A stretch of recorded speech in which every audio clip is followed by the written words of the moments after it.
সামনেই আর্জেন্টিনার সাথে ব্রাজিলের ম্যাচ।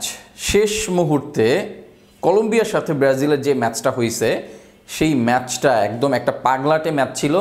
এই ম্যাচে ফিজিক্যাল ফুটবল কাকে বলে, কত প্রকার কি কি ছিল সেটা কিন্তু ভেনেজুয়েলা দেখাইছে। তো এই যে এত ফিজিক্যাল ফুটবল খেলার পরেও নিজেদের ধরে রাখার যে ব্যাপারটা আছে সেটা কিন্তু দেখাইছে হচ্ছে ব্রাজিলের ফুটবলাররা, বিশেষ করে ভিনিসিয়াস জুনিয়র, যিনি কিনা ম্যাচে সবসময় তেতে থাকেন।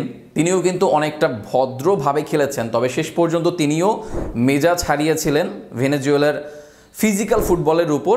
শেষ মুহূর্তে রেফারির সাথে একটা কথা কাটাকাটির দৃশ্য আমরা দেখেছিলাম।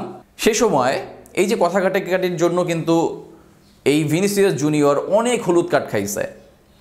তো এই ম্যাচে যদি হলুদ কার্ড খাইতো তাহলে কিন্তু সামনের যে ম্যাচটা আছে সেই ম্যাচে আর্জেন্টিনার সাথে যে ম্যাচটা আছে, বিগ ম্যাচ, সুপার ক্লাসিকো, কিংবা আপনি লাতিন আমেরিকার সবচেয়ে সেরা ম্যাচ, কিংবা আপনি বিশ্বের সবচেয়ে সেরা ম্যাচও বলতে পারেন, সেই ম্যাচটাই কিন্তু ভিনিসিয়াস জুনিয়র খেলতে পারতেন না।